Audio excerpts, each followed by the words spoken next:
mentioned earlier this week, I got a lot of texts and things about people getting on a bus and going into 2021. And I'm like, no, we still got to hang it here to 2020. So we still have goals to meet for 2020. We still have things we want to accomplish. And so we're going to provide you some really great tools, some information, insight, resources to help you still be successful in 2020, because we can't fast forward it. We have to now take our time and prepare for the new norm. So tonight's guest is Evan Stewart. Evan is a well-renowned life and business strategist. He's a master in building businesses. He has been successful in building 7- and 8-figure businesses in the past. He also provides coaching and development to different businesses, professional athletes, political, what do we call the political people these days? Our politicians, to our politicians and different individuals around the world. So it's really a pleasure to have Evan.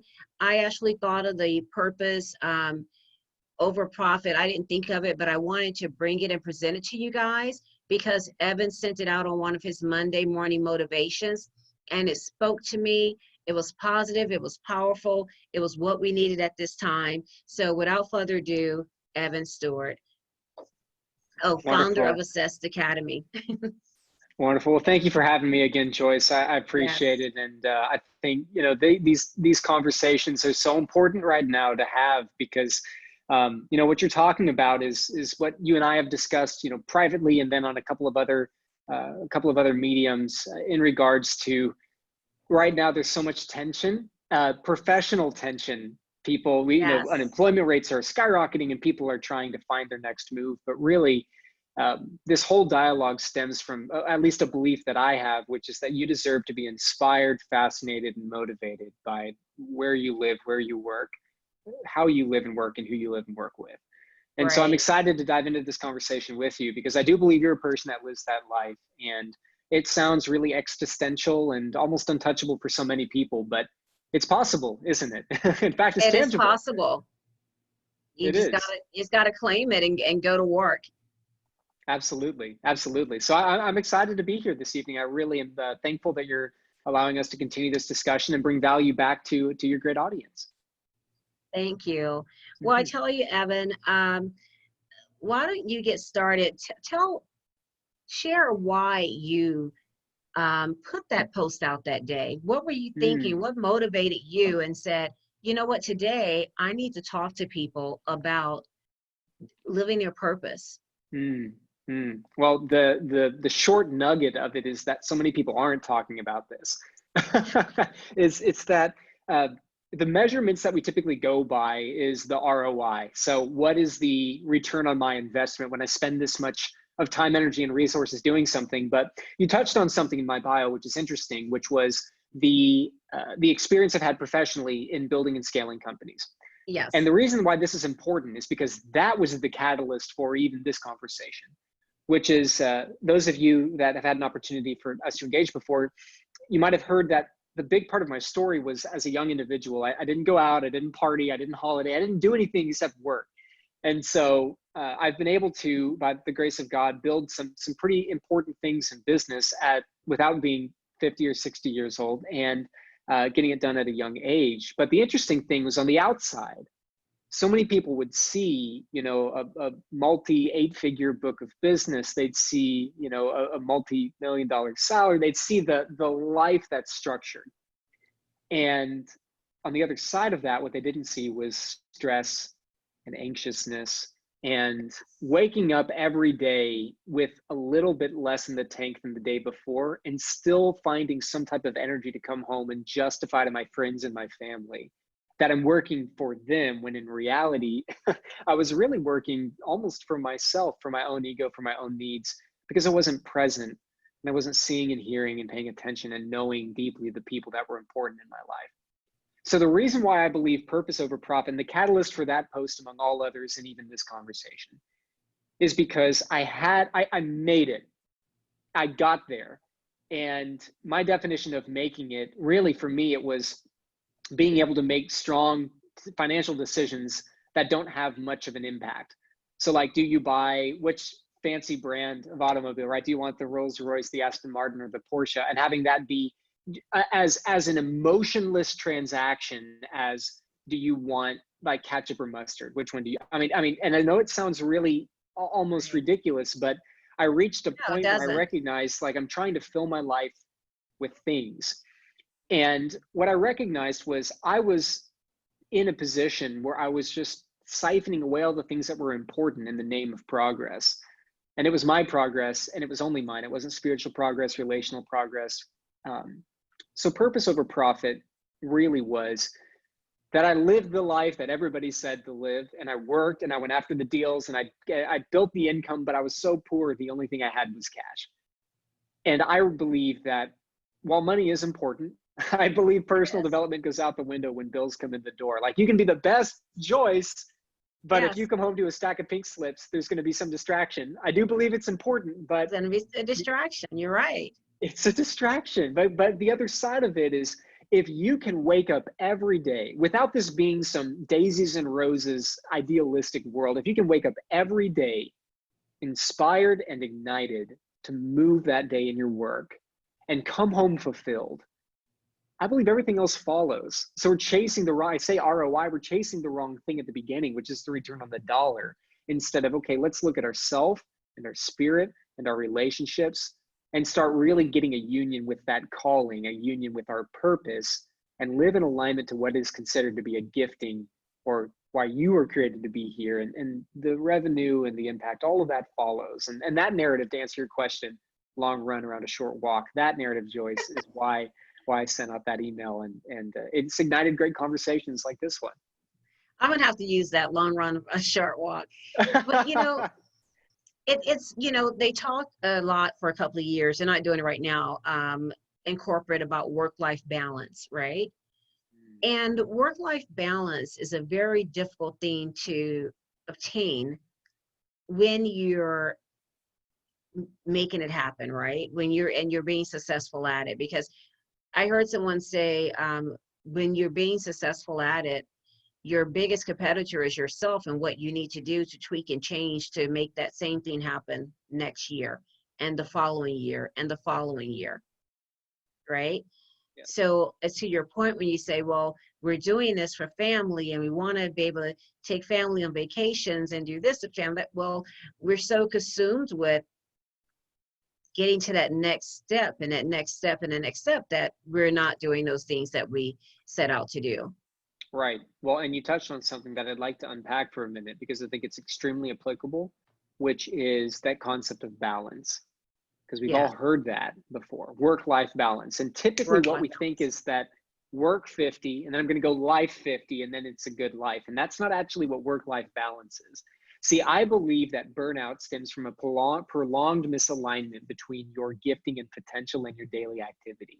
And I believe that when people are calling for balance, what they're really calling for is a need to stop living a life that they know deep down there's guilt and there's sometimes shame and there's all of those negative feelings, stress and anxiousness. When I hear work-life balance, what I hear is, I want to stop living the life I've defaulted to in name of sacrifice for those I care about, to start being present in the way that they most need me. And that's what I hear in balance, because again, going back to my qualifiers, if you're inspired, fascinated, and motivated by your work, then you don't need as much balance. You can work very hard and you don't feel guilty when you come back home. Now, I'm not saying that not being present, like if you're sitting at an office and you're not present, I mean, that sometimes it's a real physical Right. balance of needing to be home, but so much of it stems from needing to just hating going to work, hating what you do, and then trying to put on a smiling face and telling your children they can be the best that they can be. And every time you speak it, there's a little part of you that knows deep down that you aren't, and you haven't taken the steps to get there. And I know I'm kind of touching on maybe some things that are a little bit deeper here, but that's what I think balance really stems from, you know? Yes. And, and when you spend that time, with family, you get that feel good time. And that's kind of like what you need to refuel yourself so that you can go back to work. Mm-hmm. Right. Mm-hmm. And I'm thinking that now that people are having an opportunity to actually be at home with their kids and work from home with their kids and get those little hugs during the day and things like that, I really so I business wise, I don't think we're going to go back, right? There's going to be a new norm, but I think Mhm. that there is also going to be a big shift in how people prioritize their work Yes. to get to that work-life balance that they've talked about for so many years, until we just threw it out of the window in corporate and we just started saying, you know what, there is no work-life balance. You got to do what you're going to do at 100%, and then you got to go back and do life 100%, Hmm. right? Like that whole Yes. back, they went back to the mentality, work hard, play hard. Yes. Yeah, and they did. Everybody took a one, and I remember that because it got very hard on one side of, oh, you just need to love everything about your life, and then it was, well, screw the life, you make the money, and we see these pivots. Typically, it's generational pivots as people that come to a certain age want more for their life, and then they're just going to work, work, work, and then those that have already been through there, and it's just this back and forth and back and forth. But what I love about what you just spoke about is our conversation, like this conversation, and the participants that are watching this, those that watch the recording, those that actually come to your full blown event and see these deeper conversations, Joyce, this is what begins that change. And there's a saying that I love that if you're watching this and and when I say your business, by the way, I'm talking about you and your professional life. I'm not talking about you as the CEO. You might work for someone, you might be self-employed. I'm just speaking in general, your professional life. I work with a lot of business owners, so that's kind of my default language, but just to clear that, that's what I'm talking about here if you're watching this and maybe you don't own a business. But your business, your professional life, is built to serve your life. Your life is not built to serve your business. And so many of us work so hard to become slaves to a certain job. And this is not a, oh, you're just a cog in the wheel. No, I'm talking about where your life cannot continue unless you spend time, energy, and resources in your work, and even worse, in a way that drains you in the 5 areas that make a person: spiritual, financial, relational, professional, and personal. And so when you recognize that your professional life is actually there to serve the rest of your life, and you were not put on this earth just to work in a cubicle and then die without people knowing you're significant, No. um, that that really starts to change your perspective. And my qualifier that I use is I believe that every single day needs to move the needle in those 5 areas. So if you're looking at work-life balance and you're watching this and maybe you're taking notes, I encourage you to write that down. You've got a personal, which is who you are. Personal is just how I feel. So personal, Evan, I do things like before this, I was working very early. I've had a lot of days of work. So it took about an hour, just kind of worked around in some music and did some fun visual stuff for our conference and did some things that weren't work per se, but still kind of ignited me and filled me. You know, working out at the gym, personal is what that means. Financial, where do you earn your income? Do you enjoy earning your income? Are you feeling fulfilled in how you earn your income, and more so how it's being distributed? Right? If you know how money moves, you know how to control it, but also, you know, if you get a gift of finances, where it moves from there. My uncle said always, paying taxes is a privilege, paying more than your fair share is stupidity, but other privileges like, you know, charity and helping others. And now's a great time. There's a lot of different Absolutely. opportunities to pour. You've got your personal, financial, spiritual. Doesn't necessarily mean a specific faith. If you happen to not share a specific faith, it's just headspace and your Yeah. confidence and your peace. If you have a specific faith, time in that faith, time in the word, time in your place of worship and with those people. Your professional, that's what we're talking about, how you actually spend your time, energy, and resources in earning money, what you do as a professional. You've got your financial, you've got your personal, you've got your professional, your spiritual, and then your relational, which are the people that are important in your life: a spouse, friends.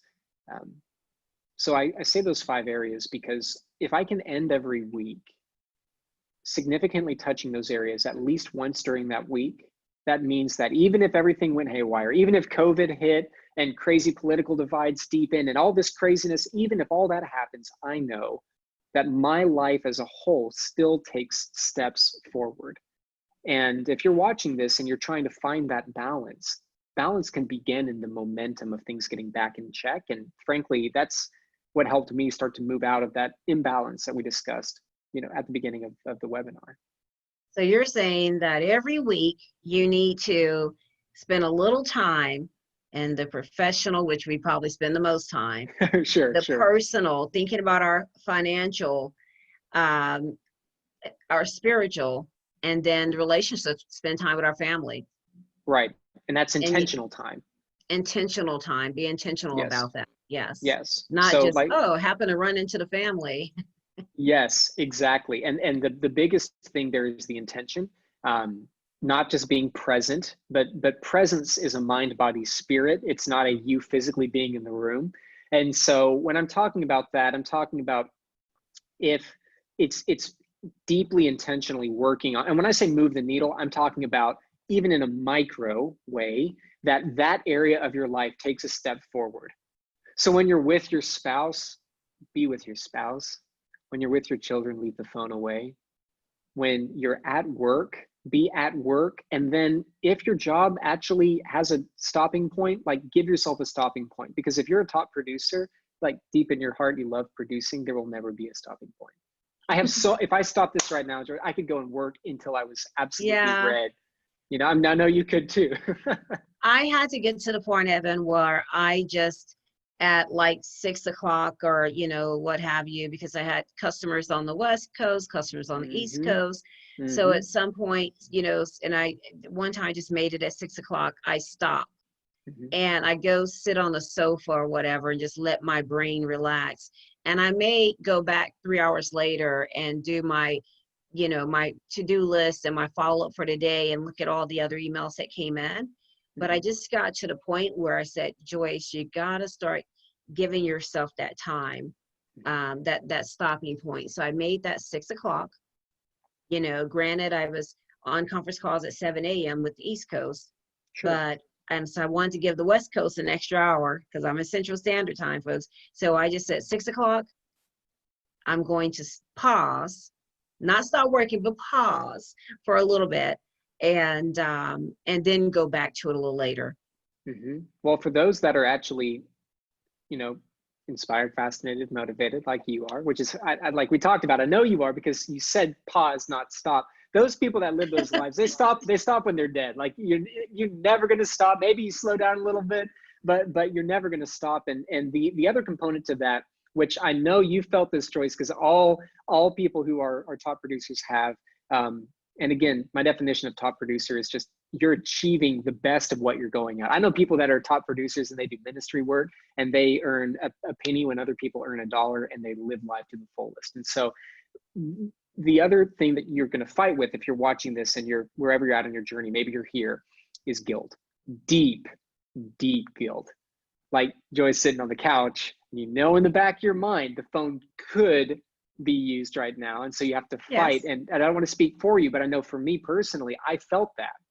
And if you're watching this, there's a chance that you could fight guilt when you give yourself space, especially when you're trying to go out of momentum. Give yourself two phrases. My friend Rocky Garza mentioned this. It changed my life a few years ago. It's grace and space. Grace and Grace, space. grace and space. We've got grace. Give yourself the grace to just be and figure it out, and the space to bounce around a little bit and kind of figure it out while you're there. Because when you can allow yourself grace and space and recognize that those moments of on the seventh day Jesus rested. I mean, come on, we got to take a breath, right? On the Yes. when you're working, you have to give yourself a moment of breath. My friend who was an early mentor in my real estate career is Brian Buffini, and his company had talked about if you never have a day off, you never have a day on, which is kind of a fun, like coachy phrase, but that is true. And allow yourself the grace and the space not to feel the guilt when you know deep down you've just got to take a day, take Right. it. Because Yeah. I remember a couple of years back, I worked almost the entire year, 14 to 18-hour days, depending. My slow day, if it was a 12-hour day, it was like, where did all this time come from? Yeah. That's no way to live your life. It's It's just no, not. and so a part of that purpose piece is making sure that you touch all five of those points, right? Yes. And because a lot of times people think, oh, I'm living my purpose. I'm feeding the homeless, right? And I'm still working, 20 hours a day feeding the homeless and going here and going there. Like you said, no matter what you're doing, you got to pause and go and do something else. And so a lot of people think that the purpose has to be something magical where, we're all here for a reason, and, and to give and to support and love. But some people think that they have to, if they're working their regular job, that they're not living their purpose. And I hope you to understand that's not really the case. It's if you're only working your job and not doing these other things you talked about. Would you agree with Yes, that? I so would. I mean, at the end of the day, the world being changed does not happen because you've got one or two amazing people that just do sweeping, massive moves. I mean, does that happen? Yes. You've Yeah. got it in business. You've got it in micro. I mean, Mother Teresa wasn't exactly a billionaire, but created amazing change. Nelson Mandela created I mean, you've got amazing world changers. Yes, Yes. but the momentum is carried in the minutia of the everyday. And really, it starts at home, in your environment, and then it moves out to your work, and then to your community. And the purpose piece is not, I am working in this cubicle, therefore I'm not living in my purpose. Because sometimes what happens is people mistake emotion with purpose, where I Yes. get excited by art, therefore I must be an artist. Maybe not. Maybe Maybe it's a not. part of Maybe that's you. your hobby. Maybe it's your hobby. See, I love being creative. And what I recognized, Joyce, was like, for me, I had that pull and I thought I'm going to be a musician and I'm going to do all this. No, not necessarily.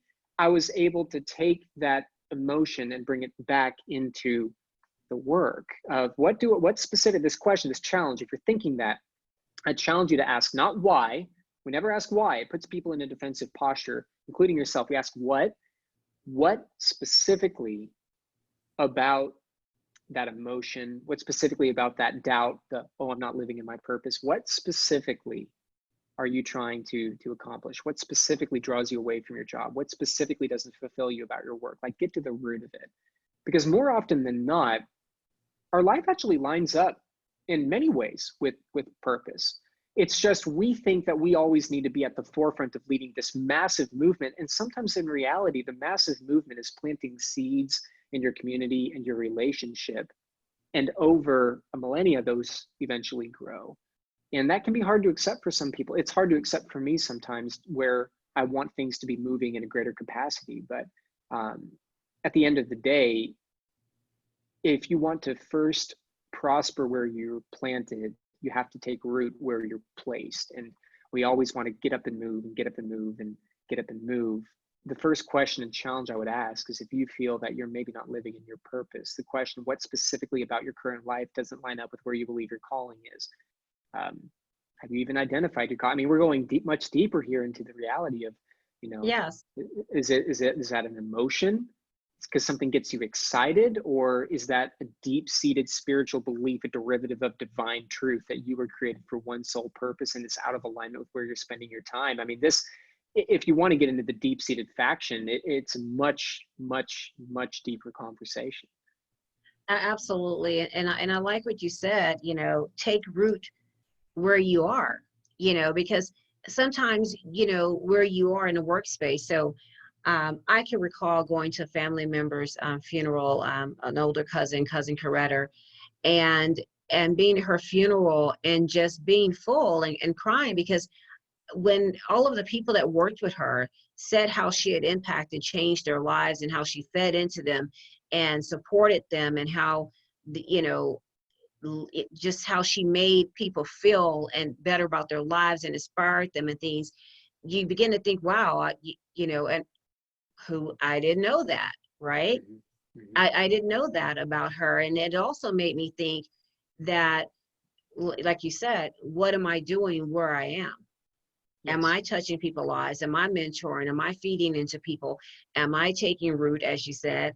Am I planting seeds and helping others? And sometimes this thing that you think you're supposed to do is, if you're a musician or what have you, maybe it's just supposed to be your hobby.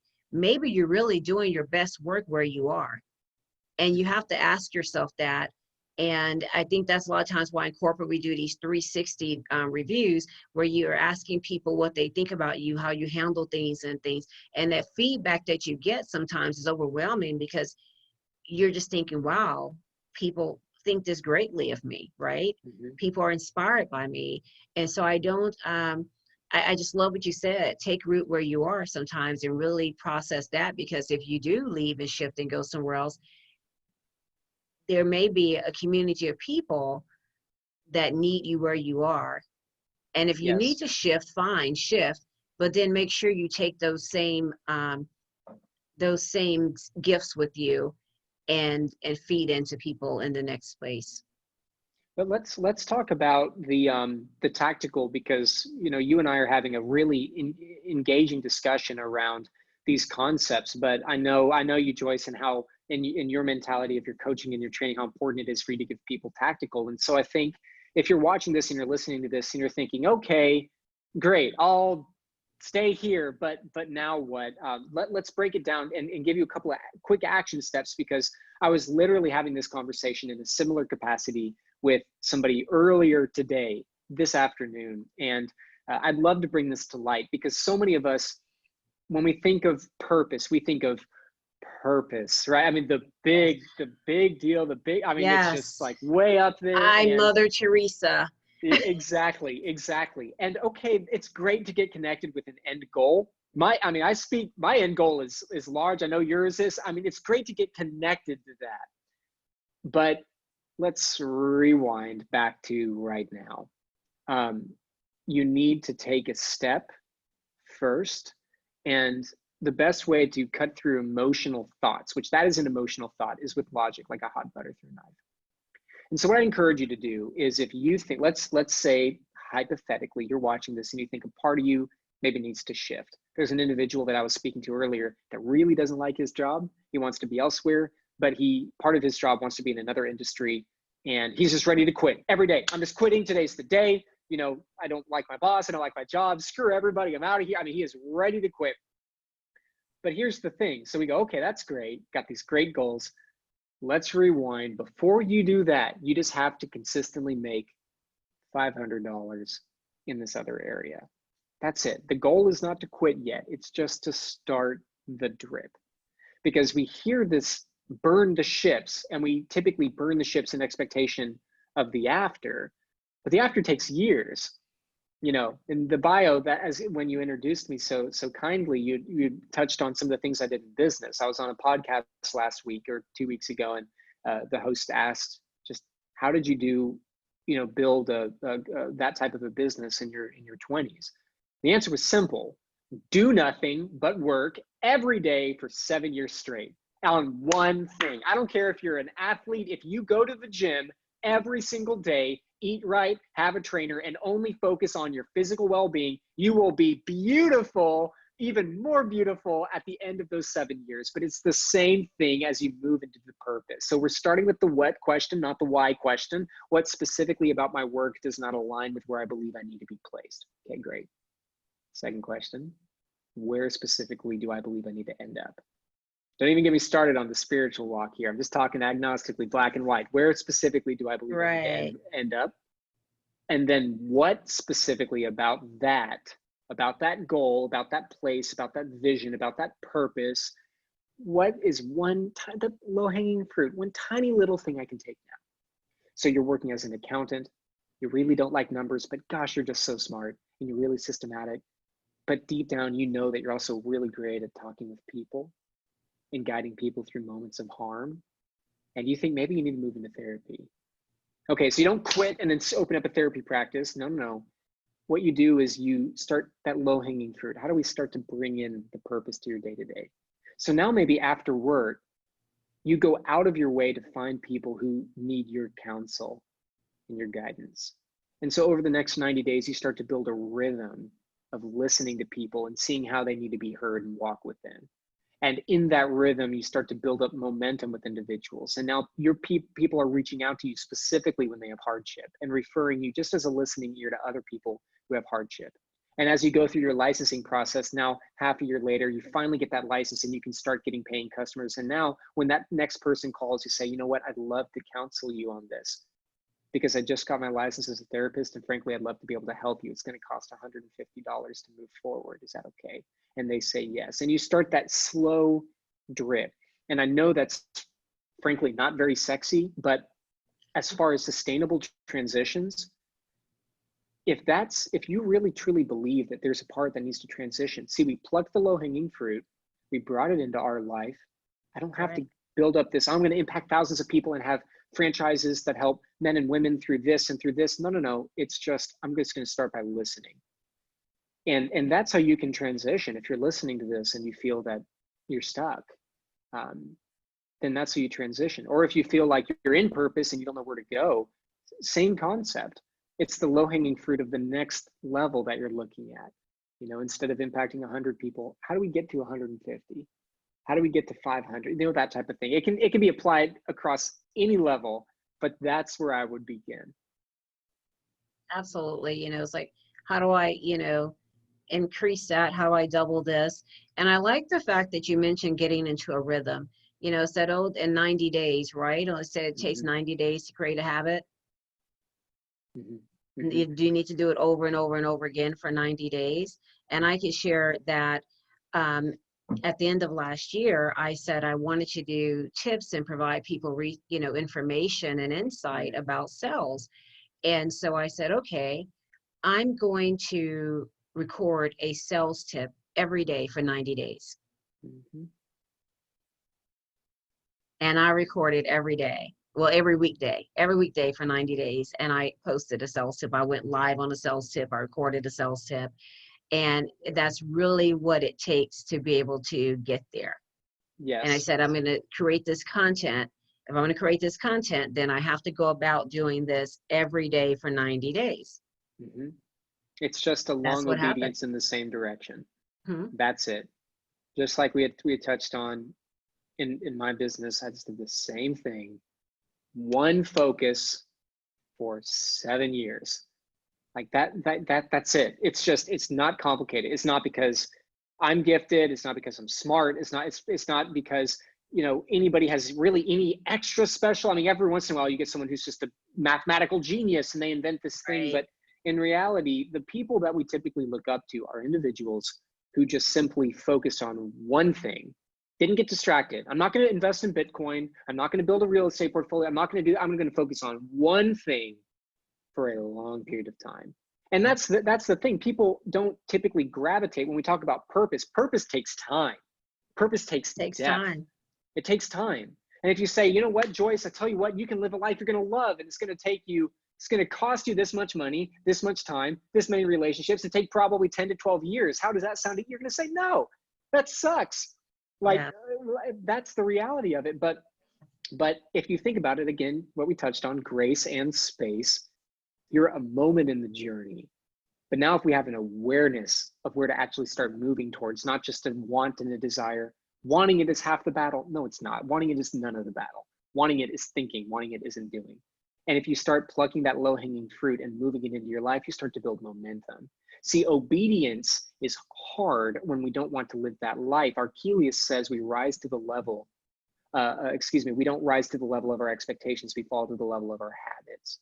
So what you're doing by plucking that low-hanging fruit and building that obedience of kind of lining up with that calling, that purpose, and testing the waters is you're building a habit that when you're tired and you're complacent and you lean back in your life, it still pushes you forward at a momentum that will move the needle when, over a period of time. That's awesome, Evan. I know someone put something in chat. They said, yes, I agree. I can be all over the place when something isn't seeming to be working. However, I may have missed a piece of it, but yeah, someone totally agreed with you. So it says, however, my history has proven if I stay on the course, what I want will come. Awesome. Thanks for sharing, Felicia. And one of the things one of the talks that I do is how to reinvent yourself. And, two of the things that I say is, one, be still. Just be still and listen and into the universe and what it's telling you. And then secondly, I tell people, I ask them, who are you in your best daydream? Right? and your best daydream ever, because we all sit around and daydream, and someone will say, where are you? Where do you go? Right? Who are you in your best daydream? When you're happy and you're, skipping along and, whatever it is you're doing, where you are, who you're with, what is taking place in your best daydream. Mhm. And because I feel like that is your internal spirit speaking to you Mhm. when you're Mhm. daydreaming. Mhm. I think it's, Absolutely. yeah, it's kind of conversation with your soul when you're daydreaming. And I, because you're awake, you're cautious, but you're seeing yourself somewhere else doing something else. Mhm. So I ask people, be still, take it all, take it all in, but then ask yourself, where are you in your best daydream? And maybe that's where your purpose is leading you to. Figure out why Ooh, you're not happy where you are. yes, and you gave me a thought that I think is key. This revolutionized. I do this actually every single quarter. It builds off. I swear, Joyce, we've known each other in a different life, but it builds off what you're talking about. It's very simple. You can do it tonight Yes. after the happy hour. It's called an ideal versus reality list. It's just this simple: 5 areas: personal, financial, spiritual, relational, Yeah. professional. We've touched on. You just write them down. Boom, boom, boom, boom, boom. Exactly. Who are you in your best daydream in those 5 areas? Ideal. It's a T chart. Write it out. I'm kind of old school, like longhand, whatever. If you want to do an iPad, I won't know, but write it out. Um, and then this is the ideal. Okay, so literally ideal. So ideal, you're working out every day, you're eating right, you're spending time with the wife and with the husband, with the kids, with the partner, with the whoever, you're going to church, you're doing all of these things. This is the ideal. Financially, I'm earning this much money. This is how I'm earning it. This is how I'm spending it. This is what I have. This is what I don't. This is my charity. I mean, deep. And then you go to the other side and you write reality. Now, this is not a discouraging thing. Some people are saying, I just got so sad. Or I said, no, no, no, this is an And you inspiring may, thing. you may get that. And that's okay. And that's okay. It's okay. You write it out and you just say, okay, so this is Yeah. ideal, daydream. Now, what's the reality? And so if you're looking for that low hanging fruit that we had discussed, just start to find where there's disconnect. Okay, if there's disconnect, what specifically is disconnected? Remember, I never ask why. And if there's connection, what specifically is creating the connection? So maybe you think you've got your finances that lined up. When I did my ideal versus reality, my finances were kind of the only thing that lined up. So just so you know, one thing lining up doesn't mean that everything else is good, but it was what specifically about that lined up. So I liked the income that I was earning at the time. I didn't like how I was earning it. So even in that alignment, there was misalignment, if that makes sense. But as you go through that list, now you can say, okay, we talked about moving the needle in those areas every week. Well, now I know, okay, part of my relational misalignment is I don't feel like I'm present with my wife. Therefore, next week we will have scheduled date nights and we will make sure that when I'm with her, my phone is off, clients calling or not. So you're still moving the needle. So see that now what happens is you stop walking and living in the gap of ambiguity and you start touching the areas of your life that actually need your fingerprints and they're longing for you to come back into that area. So like Joyce said, who are you in your best daydream? Well, sometimes if you're a more logical thinker like me, you got to get it all out. Sometimes that type of an ideal versus reality practice can actually be really beneficial and helpful for you as you're going along that journey. And then write it out, put it, people tell you to come to my house. I have these big white Post-its on the boards, on the walls everywhere. They're surrounding a place right now. And so if I'm thinking I need to think something out, they're there. If I got action items, something I need to execute on, they're there. And I just glimpsed and something said exercise. Well, I haven't checked off on that one. That didn't happen. But it was like 30 calls a day, doing my blog, my podcast. Oh, got to write another book, social media, Mhm. the sponsors, to be able to, LinkedIn is all there to be able to check onto. But, I like that you gave everyone those 5 areas to think about. Hopefully everyone wrote that down: the personal, the professional, the financial, the spiritual, and the relationships. And Mhm. relationships, and making sure that you touch all those, because they also, especially in relationships, they need to touch you, right? Yeah. Sometimes Yeah. sometimes you think people need you, but really you need the people once you Mhm. get there, right? Once you Oh, take that absolutely. time. Absolutely. I would be nowhere without an amazing, supportive wife, who's Yes. the CEO of our company now. Like, I'm not even the CEO of my own company anymore. I mean, she's outstanding business. She's in business. She's amazing, away from the office. And, I've got great friends that one of my very best friend I've actually known since middle school. And we've gone through so much life together.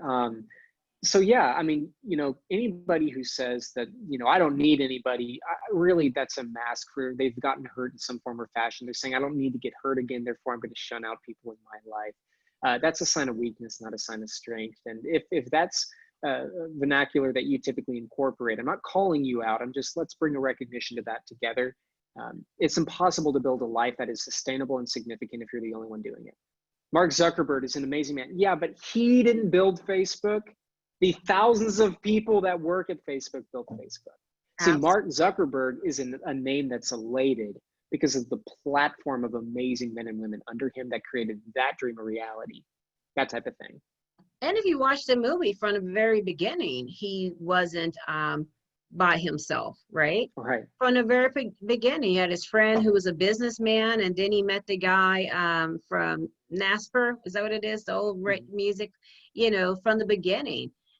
It wasn't himself. Matter of fact, it wasn't even his idea. It was the two brothers' idea that they went to pay him to do it. That's right. So That's so right. That's right. if you watch the movie, and you're only, as I say all the time, the president's only as good as his cabinet, right? Mhm. You're Yeah. only going to be as strong as and as great as the people that you surround yourself with, Mhm. to help you. No one can accomplish great things on their own. Right. It It's just doesn't. impossible. Bill Gates, he had his buddy Steve, that was brilliant, Mhm. right? Mhm. um, there's always a partnership somewhere, maybe a solid partnership, but there's always a partnership. And that's Mhm. why I love collaborations. For the Wise Sales Leadership Retreat that's coming up, I'm working with National Association of Women Sales Professionals. I also have someone speaking who's a part of Sisters in Sales. Mhm. We got self-published in 30 days. Mhm. You obsessed, it just takes a village. I know that's an old saying, but it takes It a does. village. It takes a village, like I say, it takes a village to raise a child. It takes a village to build a business. It takes a village to become a well-rounded, truly successful individual. It does. I mean, it takes a village to do anything significant, period. I mean, that's it. Anything Raising a significant, period. That's Right, it. raising a business, raising a child. I mean, whatever you want to take out and plug in to make it applicable to you, it really does. And so if you're thinking, okay, maybe I'm starting something, or maybe I'm not starting something, I can't partner like Bill and Steve. I don't have that type of relationship. That doesn't necessarily mean that it has to be an equal partnership. Sometimes it can No. be ununioned growth. Just find a mentor or a coach or someone out there, like Joyce, someone who you can reach out to and build a relationship with that can help guide you along those steps. But it always takes good people, and that goes back to even what we're talking about moving in purpose. People that can keep you accountable to your purpose as well. Because it's easy to get Accountability. distracted. It really is. It is. Well, Evan, thank you so much. I want to allow go to the chat here and Hmm. allow folks to ask a question. I think I want to ask them first.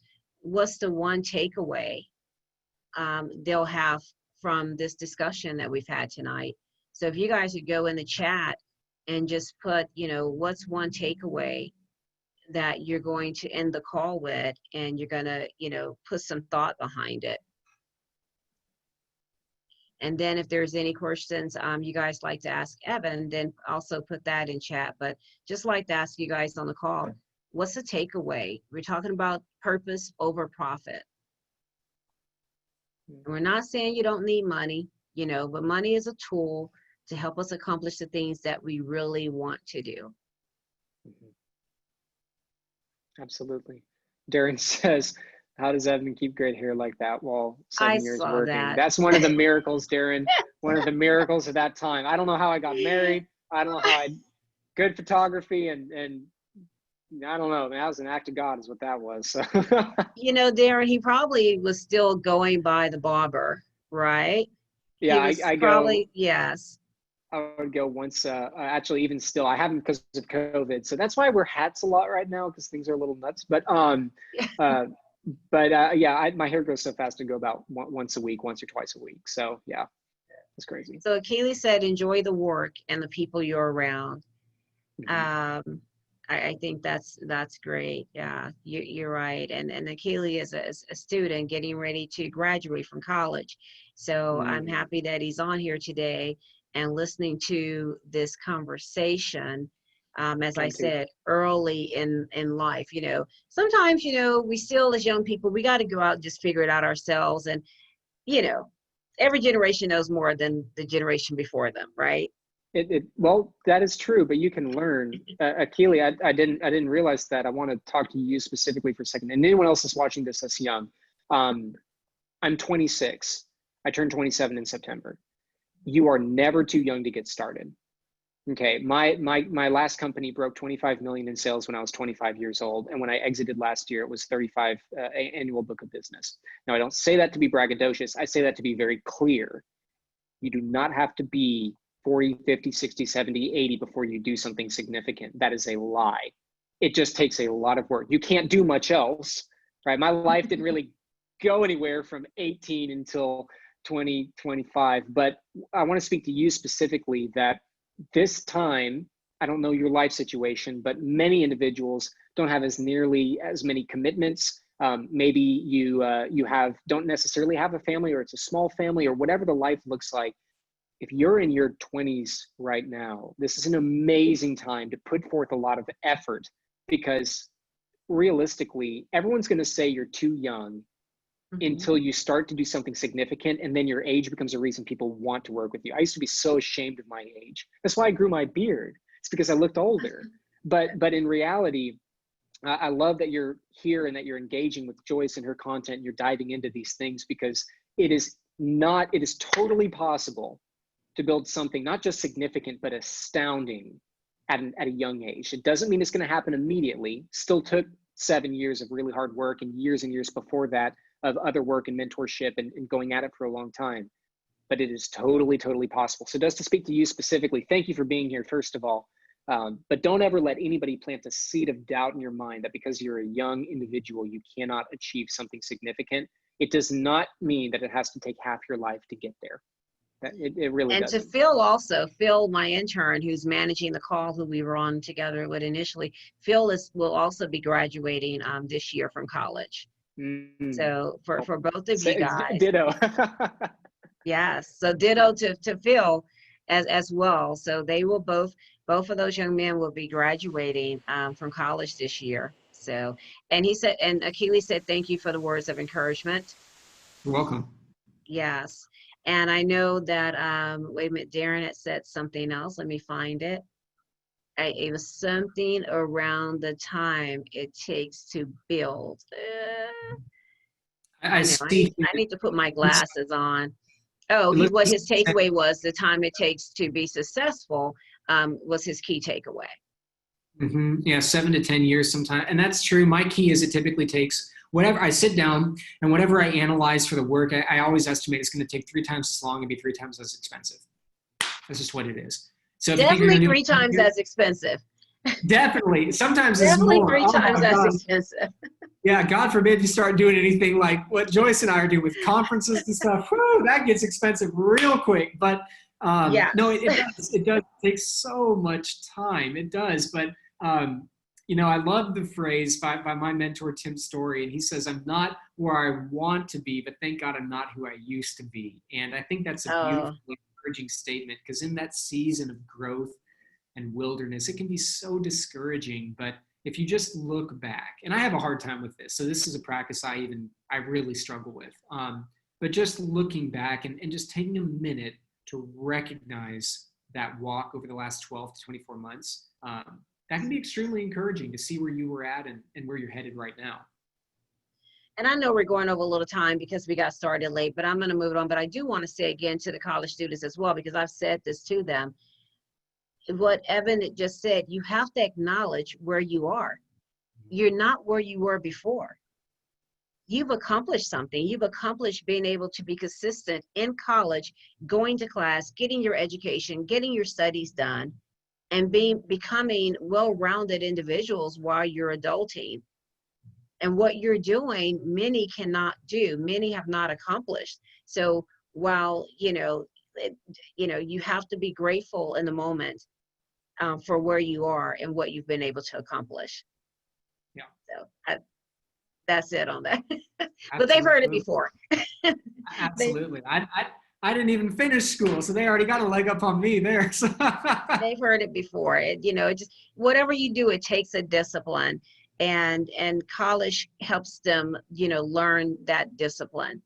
I think college teaches that discipline and that way that gives you that accomplishment as you're going through it, because now you don't have your parents taking you to a class and saying, Mr. So-and-so, can you give my child another chance? No, it's not it. You can't do it.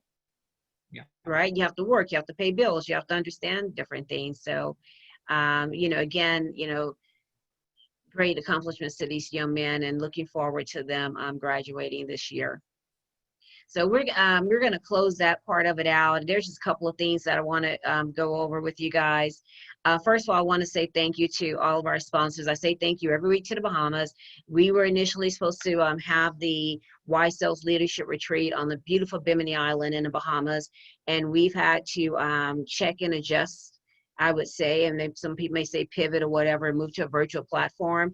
And they have sent me lots of goodies. So Evan, you will be receiving some of these goodies. They sent these goodies out for people that were participating on the panel for the Pivot During Panic webinar series. So they sent shirts and hats and, you see eyeglasses and things like that. One also thanks some other sponsors that have come aboard as our presenting sponsor, National Association of Women Sales Professionals. I found that organization just online looking for, sales, what I do.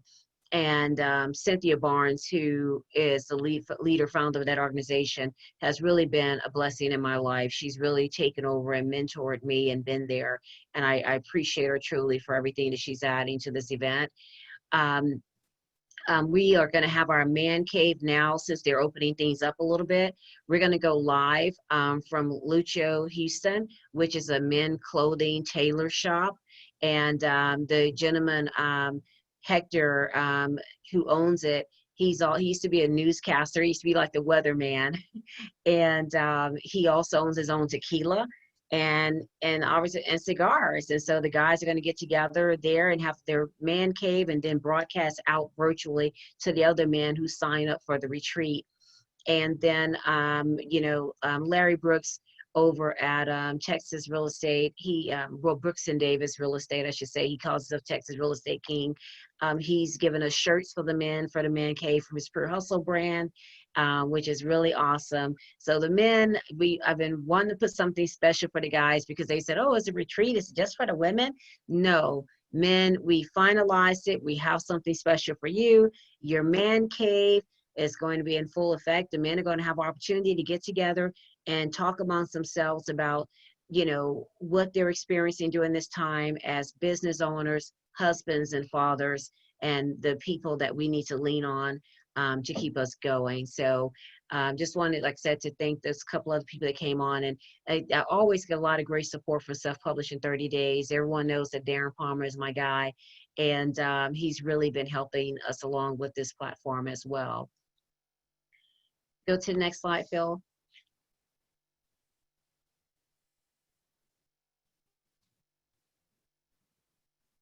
Next week, we're going to have organizing chaos. And I think I initially had organizing mayhem, was it? And I said, Monica, I need a different subject for this.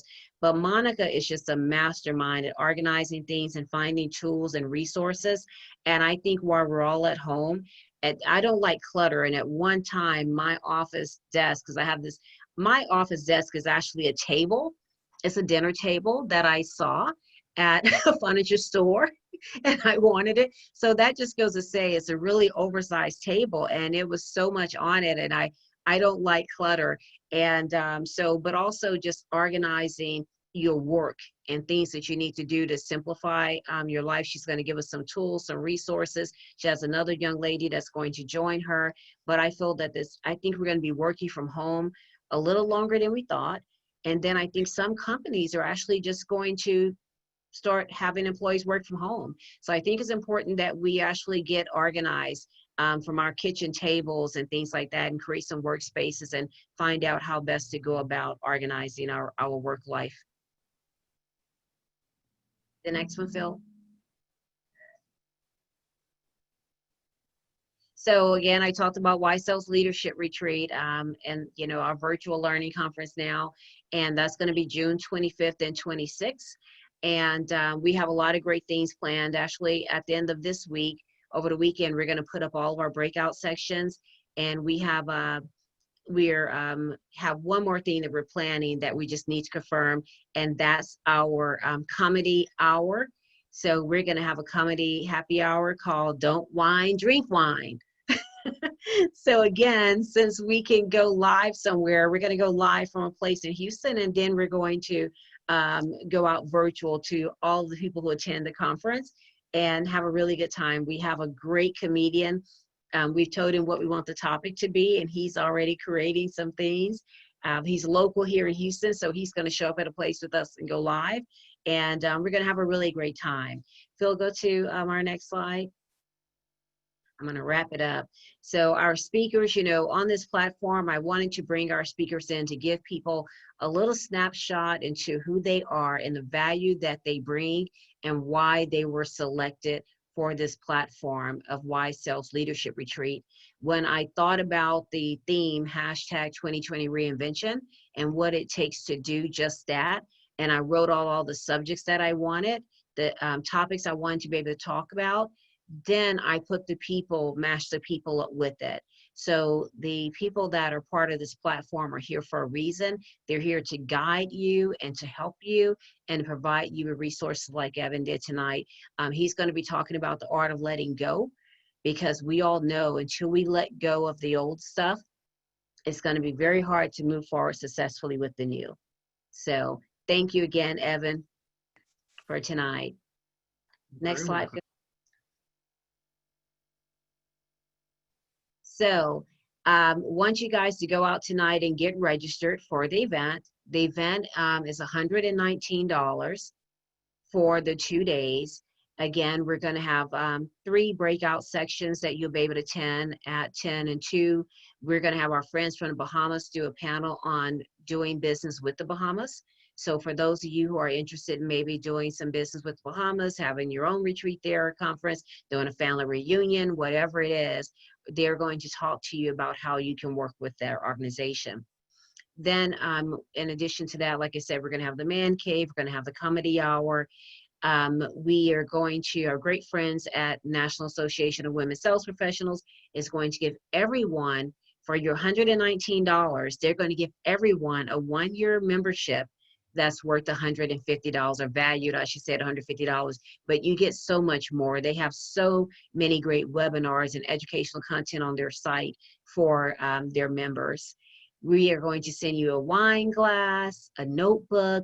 You're going to get a little wine bag to carry your wine in, that's the table, and an event t-shirt, because we want you, we're creating an experience. And although we couldn't go to the Bahamas this year, we're going next year. But since we couldn't go to the Bahamas this year, we want you to still feel like you're having an experience. So we're going to send you out a bag of goodies. We'll, and even more, we're still working on more things, giveaways for you guys. And just want to say, go ahead and get registered tonight. Claim your seat. Although we're not going to have seats, claim your seat. Go to our website at www.ysalesnetwork.com. You can find us on LinkedIn. We're on Facebook.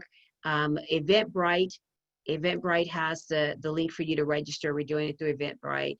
But Facebook, YouTube, you can always follow me at iamjoycejohnson as well on any of the social networks.